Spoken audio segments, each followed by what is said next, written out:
আসসালামু আলাইকুম দর্শক, আশা করছি সবাই ভালোই আছেন। আমাদের নওগাঁ আত্রায় প্রচুর পরিমাণে আলুর চাষ হয়েছে। গত বছরের তুলনায় এবার অনেক বেশি আলু ফসল করছে সবাই। দেখতে পাচ্ছেন আলুর গাছগুলো মাশাআল্লাহ অনেক বড় হয়ে গেছে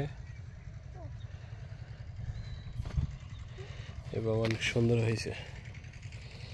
এবং এই পাশে পেঁয়াজ হয়েছে, এই তো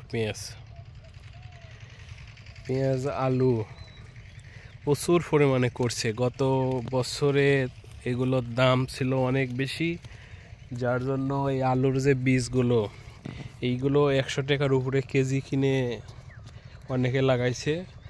আর এই যে পেঁয়াজ দেখছেন, এই পেঁয়াজ কিন্তু আবার যে বীজ পেঁয়াজ এইগুলো 200 টাকারও কিছুটা উপরে কেজি ছিল। এত টাকা খরচ করে ফসল করছে, কিন্তু সেই তুলনায় দাম কিন্তু আলু এবং পেঁয়াজের অনেক কম। 50 টাকা কেজি পেঁয়াজ, 50 থেকে 60 টাকা কেজি আলু এই মুহূর্তে। তো পরবর্তীতে আরও অনেক কম হবে। অনেক বলতে অবশ্যই 20 থেকে 25 টাকা কেজি লাগার সম্ভাবনা আছে, যাতে করে যারা ফসল করছে অনেকটা লস হওয়ার সম্ভাবনা। এই দেখছেন এইগুলোকে আমরা বলি শ্যাটেল আলুর গাছগুলো বড় হয়ে গেছে এবং গাছে কোনো রোগবাদি সংক্রমণ নাই। অনেক ভালো ফসল হয়েছে এবার সব জায়গাতে,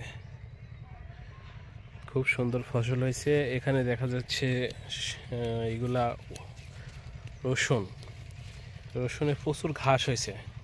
রসুনওয়ালা যার ফসল সেই লোকটা একটু অলস, এগুলো পরিষ্কার করে দেয় নাই। এই যে এইরকম করে আলুর নালা আছে না, এই নালার ঘাসগুলো পরিষ্কার করে আলু শোলা এরকম করে আবার তৈরি করতে দিতে হয় নিচে দিয়ে কোদাল দিয়ে। তারপর এখানে এখন একটু হালকা সার দেওয়া হবে, তারপরে পানি দেওয়া হবে। আমাদের এখানে মাঠ অনেক বড় মাঠ, প্রচুর ফসল হয়েছে। ওই সামনের দিকে আবার সরষে হয়েছে। এখানে আবার শাখা নদী আছে, আমরা যেটাকে দাও বলি আর কি আমাদের এখানের ভাষায়। মাশাআল্লাহ।